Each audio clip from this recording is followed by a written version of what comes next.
ในตอนเช้าวันที่27พฤษภาคม2025ที่สนามบินสากลวัดไตรนครเวียงจันทน์พลจัตวาอนุเดชขุนคำรองหัวหน้าห้องว่าการกระทรวงป้องกันความสงบ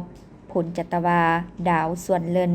หัวหน้าองค์การผู้ตั้งหน้ากระทรวงป้องกันความสงบเวียดนามประจำสาธารณรัฐประชาธิปไตยประชาชนลาวพร้อมด้วยคณะ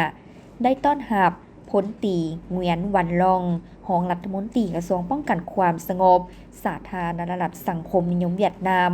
พร้อมคณะผู้แทนขั้นสูงกระทรวงป้องกันความสงบสาธารณรัฐสังคมนิยมเวียดนามเดินทางเยี่ยมยามและเฮ็ดเวียกร่วมกับกระทรวงป้องกันความสงบลาว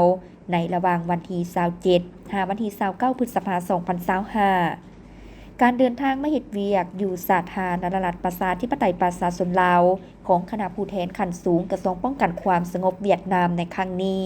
เพื่อเข้าร่วมกองประชุมพบปะ2ฝ่ายระหว่างกระทรวงป้องกันความสงบเวียดนามและลาวเกี่ยวกับเวียกงานป้องกันความสงบของทั้งสองประเทศเพื่อสืบต่อร่วมมือกันในการแก้ไขปัญหาปรากฏการณ์ย่อท้อด้านต่างๆโดยเฉพาะปัญหายาเสพติด